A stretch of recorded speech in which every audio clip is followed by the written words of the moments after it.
पूर्णगुणैकदेहं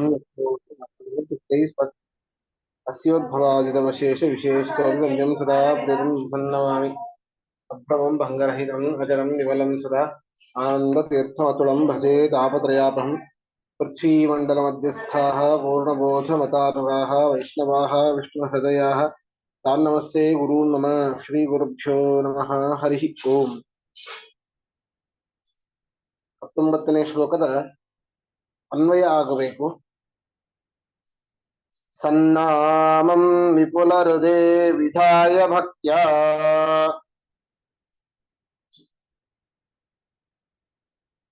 ಬಿಭ್ರಾಣಶ್ಚರಣರಜೋಸ್ಯ ದೇವಸೇವ್ಯಂ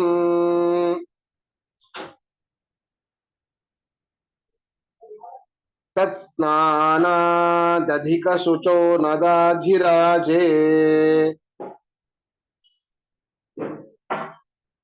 ಸಸ್ನುಸ್ತೆ ದ್ವಿಜನಿಕರಾ ಪ್ರಶಸ್ತ ಕಾಲೇ. ಪದಚ್ಛೇದ ನೋಡಿ.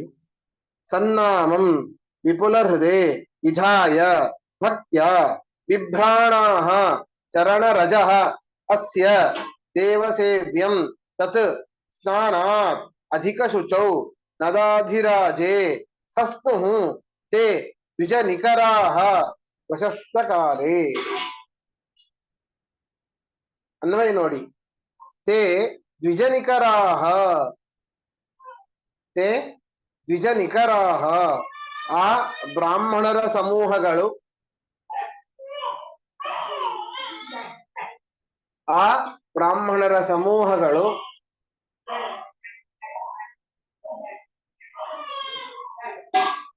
ವಿಪುಲ ಹೃದಯ, ವಿಪುಲ ಹೃದಯ ಶ್ರೀಮದ್ ಆಚಾರ್ಯರಿಗೆ, ವಿಪುಲ ಹೃದಯ ಶ್ರೀಮದ್ ಆಚಾರ್ಯರಿಗೆ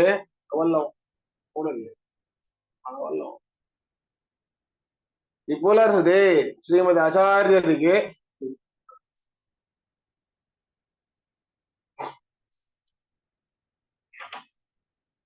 ಭಕ್ತ್ಯ ಅತಿಶಯ ಪ್ರೇಮದಿಂದ,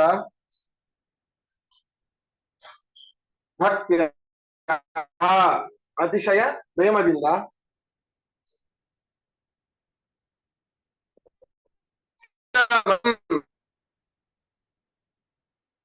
ಸನ್ನಾಮಂ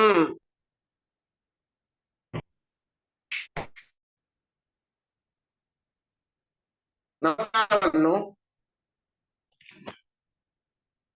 ಸನ್ನಾಮಂ ನಮಸ್ಕಾರವನ್ನು.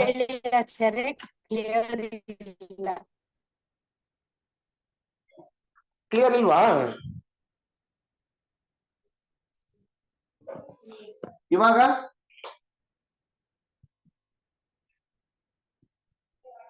ಇವಾಗ ಓಕೆ ಅಲ್ಲ? ಹರೇ ನಮಃ. ಇವಾಗ ವಾಸಿ, ಮೊದಲು ಬ್ರೇಕ್ ಆಗ್ತಾ ಇತ್ತು. ಸನ್ನಾಮಂ ನಮಸ್ಕಾರವನ್ನು, ಸನ್ನಾಮಂ ನಮಸ್ಕಾರವನ್ನು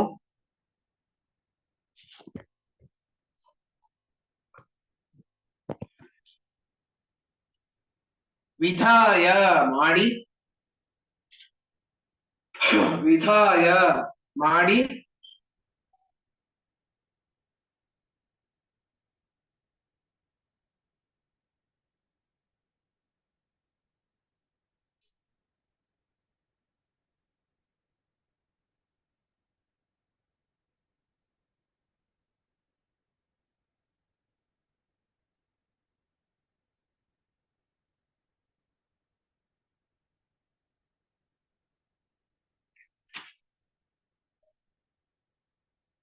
ಅಸ್ಯ ಈ ಯೋಗ್ಯ ಮಧ್ವರ, ಅಸ್ಯ ಈ ಯೋಗ್ಯ ಮಧ್ವರ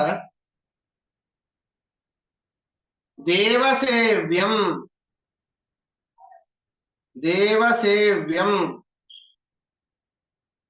ದೇವತೆಗಳಿಂದಲೂ ಸೇವಿಸಲು ಯೋಗ್ಯವಾದ, ದೇವಸೇವ್ಯಂ ದೇವತೆಗಳಿಂದಲೂ ಸೇವಿಸಲು ಯೋಗ್ಯವಾದ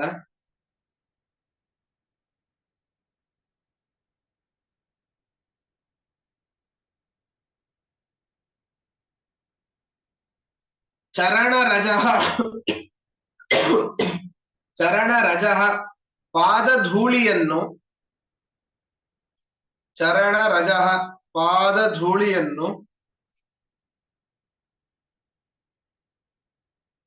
ಬಿಭ್ರಾಣಾಃ ಧರಿಸದವರಾಗಿ ಬಿಭ್ರಾಣಾಃ ಧರಿಸಿದವರಾಗಿ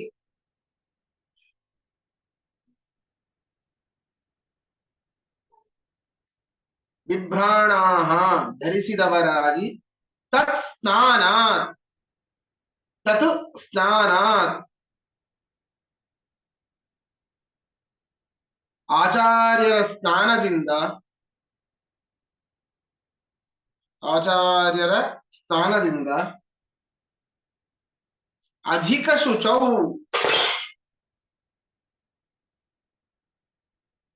ಅಧಿಕ ಶುಚೌ ಹೆಚ್ಚು ಪವಿತ್ರವಾದ ಹೆಚ್ಚು ಪವಿತ್ರವಾದ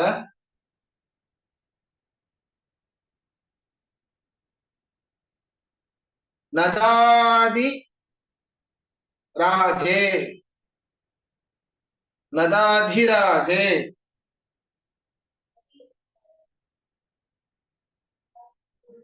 ನದಾಧಿರಾಜೇ ನದಿ ನದಗಳ ಒಡೆಯನಾದ ಸಮುದ್ರದಲ್ಲಿ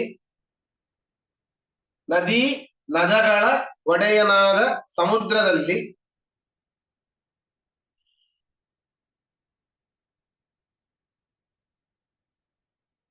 ಪ್ರಶಸ್ತ ಕಾಲೇ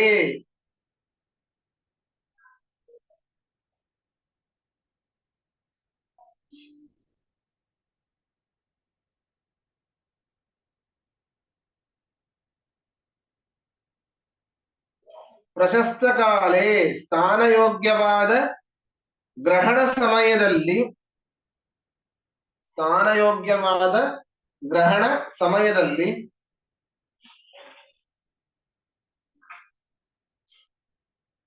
ಸಸ್ನುಹು ಸ್ನಾನ ಮಾಡಿದರು ಸಸ್ನುಹು ಸ್ನಾನ ಮಾಡಿದರು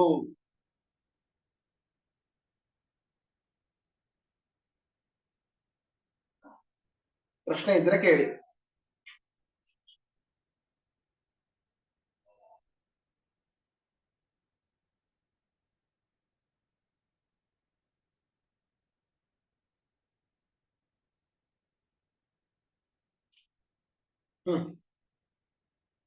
ನೋಡಿ ಮುಂದೆ ಹೋಗೋಣವಾ?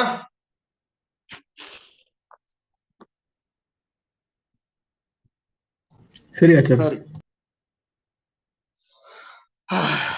ನೋಡಿ, ಸ್ನಾನ ಮಾಡಬೇಕಾದ್ರೆ ಅಲ್ಲಿ ಸಂಭ್ರಮ ಹೇಗಿತ್ತು ಅಂತ ಹೇಳ್ತಾ ಇದ್ದಾರೆ.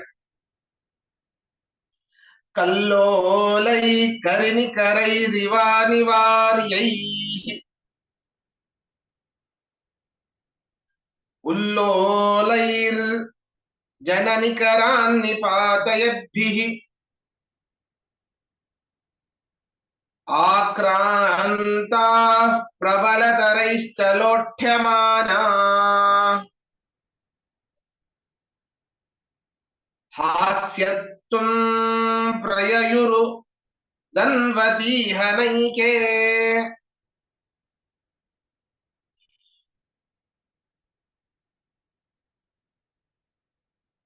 ನಾವೆಲ್ಲ ಒಂದು ಹೊಸ ವಿಷಯ ಏನು ಅಂತಂದ್ರೆ, ಭೂಕಂಪ ಆಯ್ತು ರೀ, ಭೂಕಂಪ ಆಗಿದ್ದಕ್ಕೆ ಅಲ್ಲಿರುವಂತಹ ಮನೆ ಏನಾಯ್ತು, ಆಯ್ತು,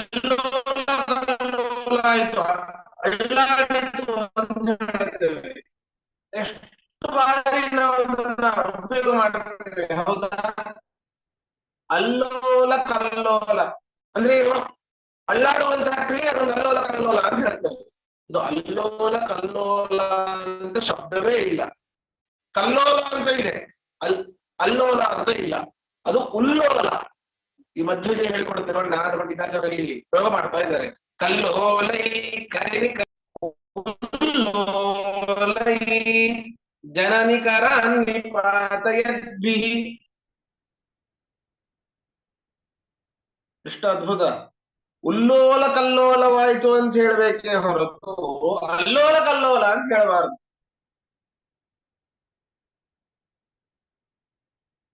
ಅಂದ್ರೆ ಅತ್ಯಂತ ಚಂಚಲವಾದವುಗಳು ಅಂತ ಅರ್ಥ ಅದಕ್ಕೆ. ಹೌದಾ?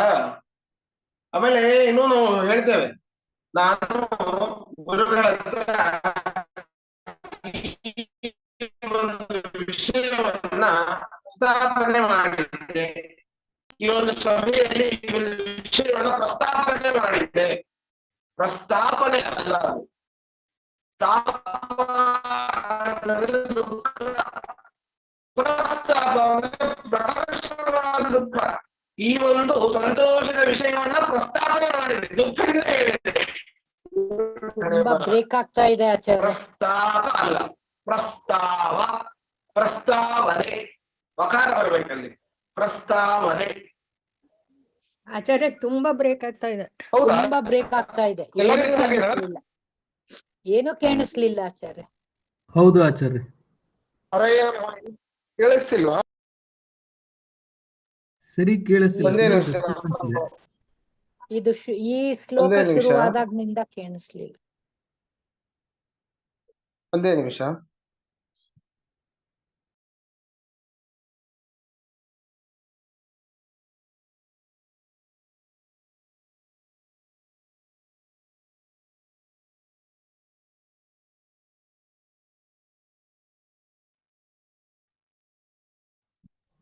ನಮಸ್ಕಾರ. ಇವಾಗ ಕೇಳ್ಸತ್ತೆ, ಈಗ ಕೇಳ್ಸತ್ತೆ. ಆಯ್ತು, ಇನ್ನೊಮ್ಮೆ ಮಾಡೋಣ ಶ್ಲೋಕವನ್ನ. ಶ್ಲೋಕ ಕೇಳಿಸಿದೆಲ್ಲ? ಇನ್ನೊಂದ್ಸರಿ ಶ್ಲೋಕ ಹೇಳಿಕೊಡ್ಲಾ? ಶ್ಲೋಕ ಕೇಳಿಸ್ತಾ ಆಚಾರ್ಯ? ಶ್ಲೋಕ ಕೇಳಿಸ್ತು ಸರಿ ಸರಿ. ನಿಮ್ದು. ಇಲ್ಲಿ ಏನು ವಿಶೇಷ ಅಂತಂದ್ರೆ, ನಾವೆಲ್ಲ ಅದೇ ಹೇಳ್ತೇವೆ, ಎಲ್ಲಾದ್ರೂ ಭೂಕಂಪ ಆಯಿತು ಅಂತ ಹೇಳಿದಾಗ ಅಲ್ಲಿ ಒಂದು ಏನು ಶಬ್ದವನ್ನ ಬಳಸ್ತೇವೆ. ಭೂಕಂಪ ಆಗಿದ್ದರಿಂದಾಗಿ ಎಲ್ಲ ಕಟ್ಟಡಗಳು ಅಲ್ಲೋಲ ಕಲ್ಲೋಲವಾಯಿತು ಅಂತ, ಅಳ್ಳಾಡಿತು ಅನ್ನುವಂತ ಶಬ್ದಕ್ಕೆ ಅಲ್ಲೋಲ ಕಲ್ಲೋಲ ಆಯಿತು ಅಂತ ಹೇಳ್ತೇವೆ. ಅದು ಅಲ್ಲೋಲ ಕಲ್ಲೋಲ ಅಲ್ಲ, ಉಲ್ಲೋಲ ಕಲ್ಲೋಲ ಅಂತ ಶಬ್ದ ನಿಜವಾದದ್ದು. ಉಲ್ಲೋಲ ಕಲ್ಲೋಲ, ಸರಿನಾ? ಉಲ್ಲೋಲ ಕಲ್ಲೋಲ ಪರ್ಫೆಕ್ಟ್ ಶಬ್ದ ಅದು, ಅಲ್ಲೋಲ ಕಲ್ಲೋಲ ಅಲ್ಲ. ಮತ್ತೆ ಇನ್ನೊಂದು ನಾವು ಅನೇಕ ಬಾರಿ ಹೇಳ್ತೇವೆ, ನಾನು ಇಂತಹ ಒಂದು ಸಭೆಯಲ್ಲಿ ಈ ಒಂದು ವಿಷಯವನ್ನ, ಸಂತೋಷದ ವಿಷಯವನ್ನ ಪ್ರಸ್ತಾಪನೆ ಮಾಡಿದೆ ಅಂತ. ಅದು ಪ್ರಸ್ತಾಪನೆ ಅಲ್ಲ. ಯಾಕೆ ಅಂತಂದ್ರೆ, ಪ್ರ ಎನ್ನುವುದು ಉಪಸರ್ಗ, ತಾಪ ಅಂದ್ರೆ ದುಃಖ. ಪ್ರ ಬಂದಾಗ ಪ್ರಕರ್ಷೇಣ ತಾಪ, ಬಹಳ ದುಃಖ ಅಂತ ಅರ್ಥ. ಅದು ನಾನು ಇಂತಹ ಒಂದು ಸಂತೋಷದ ವಿಷಯವನ್ನ ಬಹಳ ದುಃಖದಿಂದ ಹೇಳಿದೆ ಅಂತ ದೊಡ್ಡ ಆಭಾಸ ಆಗತ್ತದು. ವಿಷಯವನ್ನ ಪ್ರಸ್ತಾಪನೆ ಮಾಡೋದಲ್ಲ, ಪ್ರಸ್ತಾವನೆ ಮಾಡೋದು. ಅದು ಪ್ರಸ್ತಾವ, ಪ್ರಸ್ತಾಪ ಅಲ್ಲ. ಸುಮ್ಮನೆ ಹೇಳಬೇಕು ಅನ್ನಿಸ್ತು ಹೇಳಿದೆ. ಇಲ್ಲಿ ಉಲ್ಲೋಲ ಕಲ್ಲೋಲ ಅಂತ ಬಂದಿದೆ, ಆದ್ರಿಂದಾಗಿ ಅದಕ್ಕೆ ಸಂಬಂಧಪಟ್ಟ ಹಾಗೆ ಹೇಳಿದ್ದು. ಉಲ್ಲೋಲ ಕಲ್ಲೋಲ ಇಲ್ಲಿ ಏನ್ ಹೇಳ್ತಾ ಇದ್ದಾರೆ ಈ ಒಂದು ಶ್ಲೋಕದಲ್ಲಿ ಅಂತಂದ್ರೆ, ಅಲ್ಲಿ ಅದ್ಭುತವಾದ ಭೋರ್ಗರೆಯುವಂತಹ ಸಮುದ್ರದಲ್ಲಿ, ಆ ಪಶ್ಚಿಮ ಸಮುದ್ರದಲ್ಲಿ ಯಾರಿಂದಲೂ ತಡೆಯಲು ಅಸಾಧ್ಯವಾದ ಆನೆಗಳ, ದೊಡ್ಡ ದೊಡ್ಡ ಆನೆಗಳ ದಿಂಡು ಬಂದ ಹಾಗೆ ಅಲೆಗಳು ಬರ್ತಾ ಇರ್ತವಂತೆ, ಜೋರಾಗಿ ಬಂದು ದಡಕ್ಕೆ ಅಪ್ಪಳಿಸ್ತಾ ಇರ್ತವಂತೆ. ಆ ಆನೆಗಳ ದಿಂಡುಗಳ ಹಾಗೆ ಇರುವಂತಹ ಅಲೆಗಳು ಸ್ನಾನಕ್ಕಾಗಿ ಬಂದಂತಹ ಆ ಜನರನ್ನ ಬಂದು ಕೆಡವುತ್ತಿದ್ವಂತೆ. ಜೋರಾಗಿ ಒಂದು ಅಪ್ಪಳಿಸಿದರೆ ಸ್ವಲ್ಪ ಮುಂದೆ ಹೋದವನು ಮತ್ತೆ ಒಂದು ದಡಕ್ಕೆ ಬರಬೇಕು, ಅಷ್ಟು ಜೋರಾಗಿ ಬಂದು ಬಡಿಯೋದು, ಎಲ್ಲ ನಿಂತಿರುವಂತಹ ಜನರನ್ನೆಲ್ಲ ಕೆಡುವುದು. ಅಷ್ಟೇ ಅಲ್ಲ, ಇನ್ನು ಕೆಲವು ಆ ಅಲೆಗಳು ಕೆಲವರನ್ನ ಸೆಳೆದುಕೊಂಡು ಹೋಗಿ ಬಿಡುವಂತೆ. ಸೆಳೆದುಕೊಂಡು ಸ್ವಲ್ಪ ದೂರ ಸಮುದ್ರ ಮಧ್ಯದಲ್ಲಿ ತೆಗೆದುಕೊಂಡು ಹೋಗ್ಬಿಡುವಂತೆ. ಅಂತವರನ್ನೆಲ್ಲ ನೋಡಿ ಯಾರ್ಯಾರಿಗೆ ಅಲೆಗಳು ಬಂದು ಬಡೆದು ಯಾರು ಬೀಳ್ತಾರೋ, ಯಾರ್ಯಾರನ್ನ ಆ ಸಮುದ್ರ ಅಲೆಗಳು ತೆಗೆದುಕೊಂಡು ಹೋಗ್ತಾವೋ, ಜೀವಕ್ಕೇನು ಅಪಾಯ ಇಲ್ಲ, ಈಜು ಬರೋರಿಗೇನು ಅಪಾಯ ಇಲ್ಲ, ಮಧ್ಯದಲ್ಲಿ ಹೋದವರಿಗೆ. ಅರೆ ದಡದಲ್ಲಿ ಇದ್ದು ಬಿದ್ದಂತಹ ಆ ವ್ಯಕ್ತಿಗಳನ್ನ ನೋಡಿ ಅಲ್ಲಿರುವಂತಹ ಜನರು ನಗ್ತಾ ಇದ್ರಂತೆ, ಅಪಹಾಸ ಮಾಡಿ ನಗ್ತಾ ಇದ್ರು ಅಂತ ಒಂದು ಸಂಭ್ರಮದ ಒಂದು ವಾತಾವರಣ ಅಲ್ಲಿ ತುಂಬಿತ್ತು ಅಂತ ಇಲ್ಲಿ ವರ್ಣನೆ ಮಾಡ್ತಾ ಇದ್ದಾರೆ. ಇದನ್ನು ನೋಡಿ, ಕಲ್ಲೋಲೈಹಿ ಕರಿ ನಿಕರೈಹಿ ಇವ ಅನಿವಾರ್ಯೈಹಿ ಉಲ್ಲೋಲೈಹಿ ಜನನಿಕರಾನ್ ಆಕ್ರಾಂತಾಃ ಪ್ರಬಲತರೈಹಿ ಚ ಲೋಠ್ಯಮಾನಾಃ ಹಾಸ್ಯತ್ವಂ ಪ್ರಯಯುಃ ಉದನ್ವತಿ ಇಹ ನ ಏಕೆ.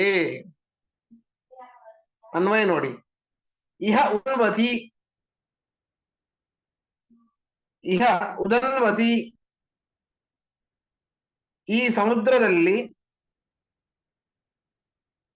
ಈ ಸಮುದ್ರದಲ್ಲಿ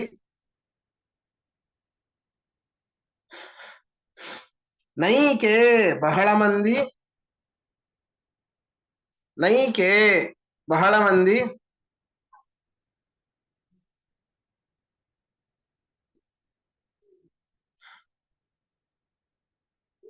ಉಲ್ಲೋಲೈಹಿ ಅತ್ಯಂತ ಚಂಚಲಗಳಾದ, ಉಲ್ಲೋಲೈಹಿ ಅತ್ಯಂತ ಚಂಚಲಗಳಾದ ಅನಿವಾರ್ಯೈಹಿ, ಅನಿವಾರ್ಯೈಹಿ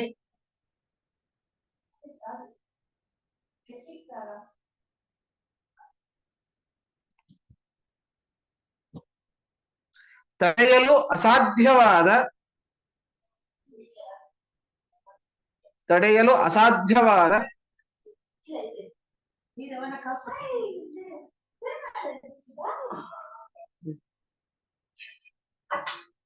ಜನನಿಕರಾನ್, ಜನನಿಕರಾನ್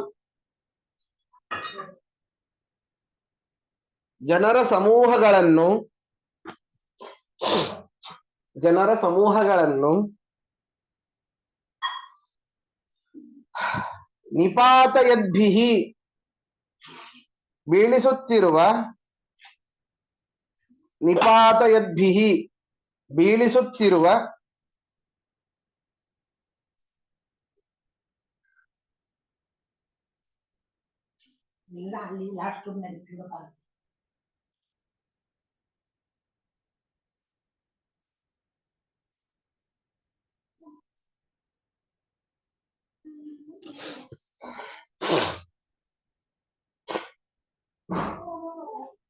ನಿಪಾತಯದ್ಭಿಹಿ ಬೀಳಿಸುತ್ತಿರುವ ಪ್ರಬಲತರೈಹಿ, ಪ್ರಬಲತರೈಹಿ ಅತ್ಯಂತ ಬಲಶಾಲಿಗಳಾದ, ಪ್ರಬಲತರೈಹಿ ಅತ್ಯಂತ ಬಲಶಾಲಿಗಳಾದ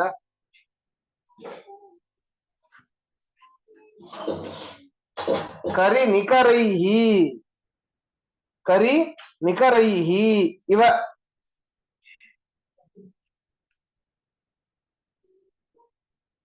ಕರಿ ನಿಕರೈಹಿ ಇವ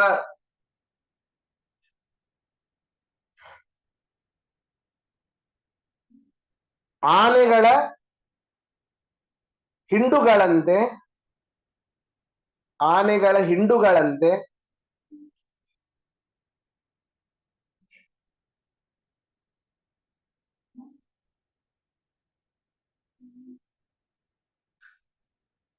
ಕಲ್ಲೋಲೈಹಿ,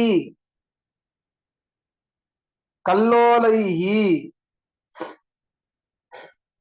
ದೊಡ್ಡ ಅಲೆಗಳಿಂದ, ದೊಡ್ಡ ಅಲೆಗಳಿಂದ ಆಕ್ರಾಂತಾಃ,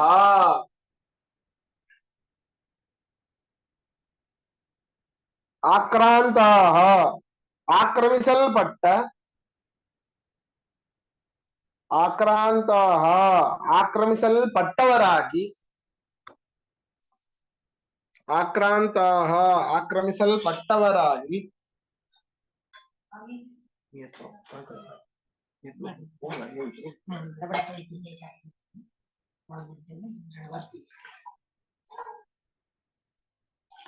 ಲೋಠ್ಯಮಾನಾಃ ಚ, ಲೋಠ್ಯಮಾನಾಃ ಚ ಹೊರಳಾಡಿಸಲ್ಪಟ್ಟವರಾಗಿಯೂ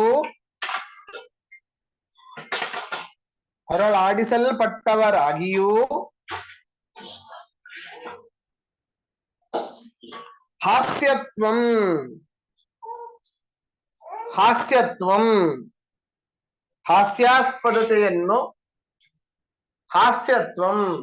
ಹಾಸ್ಯಾಸ್ಪದತೆಯನ್ನು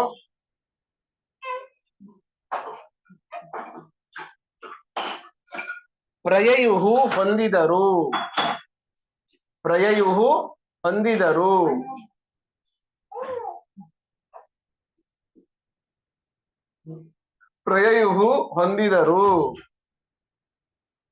ಪ್ರಶ್ನೆ ಇದ್ರೆ ಕೇಳಿ.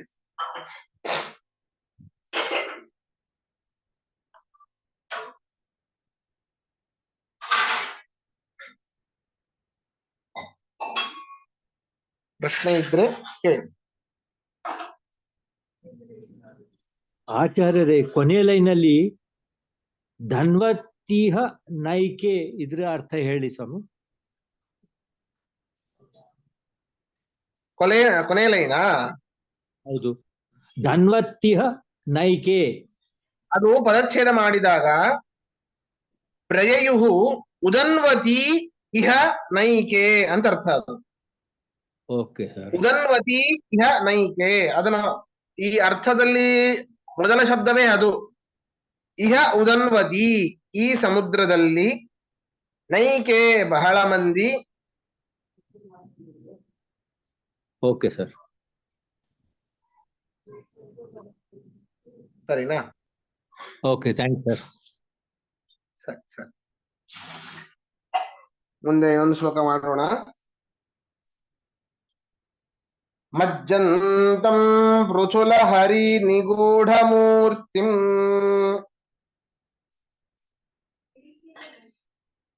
ಸಂಪೂರ್ಣ ಪ್ರಮತಿಮಸಜ್ಜನೋ ಜಹಾಸ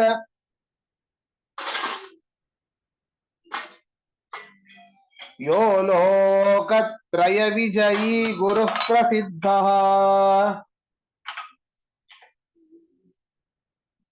ಸೋಯಂ ಹಾ ಪತತಿ ಲಘೂರ್ಮಿ ಲೀಲಯೇತಿ.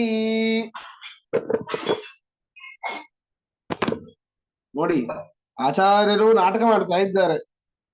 3 ಲೋಕಗಳನ್ನೇ ಜಯಿಸಿದವರಾದಂತಹ ಈ ಆಚಾರ್ಯರು, 3 ಲೋಕಗಳಿಗೂ ಗುರುಗಳಾದ ಆಚಾರ್ಯರು ಚಿಕ್ಕ ಮಕ್ಕಳಂತೆ ಚಿಕ್ಕ ಚಿಕ್ಕ ಅಲೆಗಳಲ್ಲಿ ಅವರು ಅದರಿಂದ ಹೊಡೆಯಲ್ಪಟ್ಟವರಾಗಿ ಅದರಲ್ಲಿ ಅವರು ಮುಳುಗ್ತಾ ಇದ್ದಾರಂತೆ. ಅವರು ಕೂಡ ಉರುಳಿ ಬೀಳ್ತಾ ಇದ್ದಾರಂತೆ. ಆಚಾರ್ಯರು ವಿಚಾರ ಮಾಡಿ, ಏನೋ ಇರಬಹುದು, ಹೌದು, ಆಚಾರ್ಯರು ನಾಟಕನೇ ಮಾಡ್ತಾ ಇರಬಹುದು, ಆದರೂ ಆಚಾರ್ಯರನ್ನ ಬೀಳಿಸ್ತಾ ಇದೆ ಅಂತ ಎಷ್ಟು ಅಲೆಗಳ ಒಂದು ರಭಸ ಇರಬೇಕು. ವಿಚಾರ ಮಾಡಿ, ಎಷ್ಟು ಇರಬೇಕು. ನಿಜವಾಗ್ಲೂ ಅಷ್ಟಿದೆ. ಏನಿಲ್ಲಿ ನಾರಾಯಣ ಪಂಡಿತ ವರ್ಣನೆ ಮಾಡಿದ್ದಾರೆ, ಸತ್ಯವಾಗ್ಲೂ ಕೂಡ ಅದಕ್ಕಿಂತ ಡಬಲ್ ಇದೆ. ನಾನು ಹೋಗಿದ್ದೀನಿ, ಬಹಳ ಬಹಳ ಭೀಕರವಾಗಿ ಇದೆ ಅಲ್ಲಿ ಅದರ ಅಲೆಗಳು. ಕಣ್ವ ತೀರ್ಥದಲ್ಲಿ ಸಡನ್ ಆಗಿ ಡೆಪ್ತ್ ಇದೆ, ಬಹಳ ಭೀಕರ. ಅಷ್ಟು ಹತ್ರ ಹೋಗುವಂತದ್ದಲ್ಲೇ ಅಲ್ಲ, ಸುಮ್ಮನೆ ಪ್ರೋಕ್ಷಣೆ ಮಾಡ್ಕೊಂಡ್ ಬರಬೇಕು. ಈಜು ಬರದೇ ಅವರನ್ನು ಮೊದಲಿಗೆ ಹೋಗ್ಲೇಬಾರದು. ನಾವು ಅವಾಗ ಗುರುಗಳೊಟ್ಟಿಗೆ ಹೋದಾಗ ಅಲ್ಲಿ ಸೂರ್ಯಗ್ರಹಣನೇ ಐತಿ ಹೇಳಿದ್ನಲ್ಲ, ಎಷ್ಟೋ ಜನ ವಯಸ್ಸಾದವರು ಮಧ್ಯದಲ್ಲಿ ಹೋಗ್ಬಿಟ್ಟಿದ್ರು. ನಾವು ನಮ್ಮ ಫ್ರೆಂಡ್ಸ್ ಎಲ್ಲಾನೇ ಕರ್ಕೊಂಡ್ ಬಂದಿದ್ವಿ ಅವ್ರನ್ನ. ಬಹಳ ಇದೆ, ಬಹಳ ಭೀಕರವಾಗ್ತಾ ಇದೆ. ಅದೇ ರೀತಿನೇ ಇಲ್ಲಿ ವರ್ಣನೆ ಮಾಡಿದ್ದಾರೆ. ಹೀಗೆ ಆಚಾರ್ಯರೂ ಕೂಡ ಈ ಚಿಕ್ಕ ಅಲೆಗಳಿಂದಲೂ ಕೂಡ, ಅಲೆಗಳು ಚಿಕ್ಕದಾಗಿದ್ರೂ ರಭಸ ತುಂಬಾ ಜೋರಾಗಿ ಒಂದು ಹೊಡೆಯುತ್ತೆ, ಅದರಲ್ಲಿ ಅವರು ಮುಳುಗಿದವರಾಗಿ, ಅದರಿಂದ ಹೊಡೆತ ತಿಂದು ಬಿದ್ದವರಾಗಿ ಈ ರೀತಿ ಮಾಡ್ತಾ ಇದ್ರಂತೆ. ಅಲ್ಲಿರುವಂತಹ ಕೆಲವು ಜನರು ಅವರನ್ನು ನೋಡಿ, ಅಯ್ಯೋ ಪಾಪ, ಇಷ್ಟು ದೊಡ್ಡ ದೇಹ ಇದ್ರೂ ಕೂಡ ಇವ್ರು ಬೀಳ್ತಾ ಇದ್ದಾರೆ ಅಂತ ಆಚಾರ್ಯರನ್ನು ನೋಡಿ ಅಪಹಾಸ ಮಾಡಿದರು ಅಂತ ಹೇಳ್ತಾ ಇದ್ದಾರೆ. ದುರ್ಜನರು ಅವರನ್ನು ನೋಡಿ ಅಪಹಾಸ ಮಾಡ್ತಾ ಇದ್ರು ಅಂತ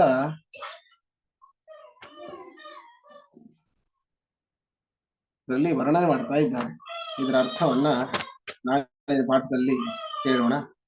ಶ್ರೀಕೃಷ್ಣಾರ್ಪಣಮಸ್ತು, ಮಧ್ವೇಶಾರ್ಪಣಮಸ್ತು.